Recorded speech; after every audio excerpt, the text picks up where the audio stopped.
के लिए आज बहुत ही महत्वपूर्ण प्रश्न लेकर आया हूँ यूपी टेट शिक्षक पात्रता परीक्षा के बारे में।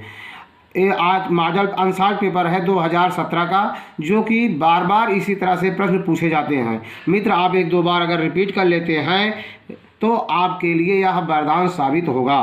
पहला क्वेश्चन है, किसी आयत चित्र में आयत की ऊंचाई दर्शाती है। 4 विकल्प आपके लिए दिया गया है। उस वर्ग की बारंबारता, बी पर है उस वर्ग की ऊंचाई, सी है उस वर्ग की ऊपर सीमा, डी विकल्प है उस वर्ग की निम्न सीमा। इसका आंसर होगा मित्र ए, उस वर्ग की बारंबारता जो है उसकी ऊंचाई को दर्शाती है।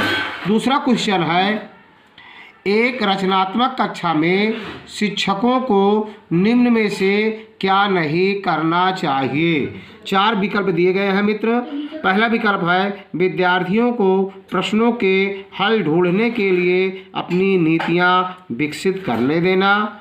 दूसरा है विद्यार्थियों को सूत्र रचने के लिए कहना। तीसरा विकल्प है ऐसी परिस्थितियां बनाना जिसमें विद्यार्थी हल खोजने में प्रवृत्त हो। चौथा विकल्प है विद्यार्थियों को गणितीय साधनों के अपने अर्थ बनाने देना। इसका सही आंसर होगा पहला विकल्प सही है इसका, विद्यार्थियों को प्रश्नों के हल ढूंढने के लिए अपनी नीतियां विकसित करने देना।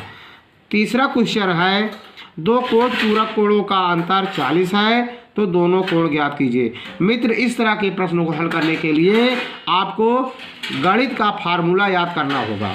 इसके लिए रटने से काम नहीं चलेगा। यहाँ 2 कोट पूरक कोणों का अंतर 40 है। प्रश्न में बदल सकता है, 50 दे सकता है, 60 दे सकता है। इसलिए आपको सूत्र याद होना चाहिए।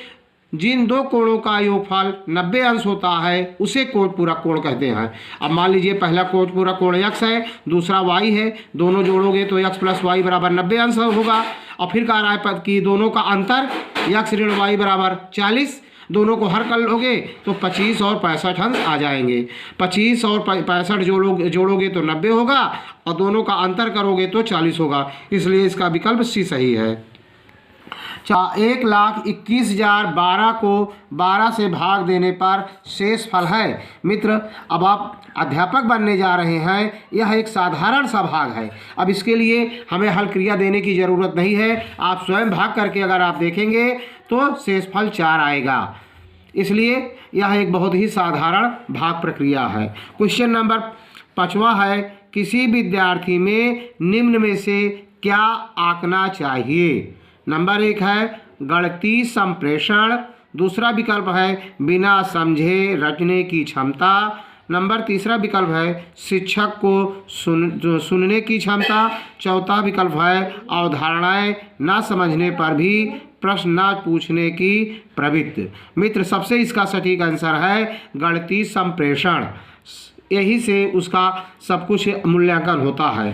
क्वेश्चन नंबर 6 है, अधिकतम और न्यूनतम प्रेक्षण का अंतर कहलाता है। मित्र, यदि अब आप हाई स्कूल का मैथ अच्छी तरह पढ़े होंगे तो यह क्वेश्चन उसमें से सांख्यिकी से लिया गया है, जिनका अधिकतम और न्यूनतम का अंतर कहलाता है। क्या कहलाता है मित्र? परिसर कहलाता है। रेंज, दोनों का अंतर परिसर कहलाता है। यह सांख्यिकी का क्वेश्चन है, बहुत ही महत्वपूर्ण है। यह प्रश्न बार बार पूछा जाता है। जो अच्छी तरह से सांख्यिकी नहीं पढ़े रहते हैं वे चकमा खा जाते हैं। चौथा क्वेश्चन है मित्र, 7वां क्वेश्चन है, सबसे छोटी अभाज्य संख्या है। मित्र, अब इसमें अगर आपको परिभाषा याद है तब तो आप अच्छी तरह से हल कर लेंगे, नहीं तो आप इसमें भी चकमा खा सकते हैं।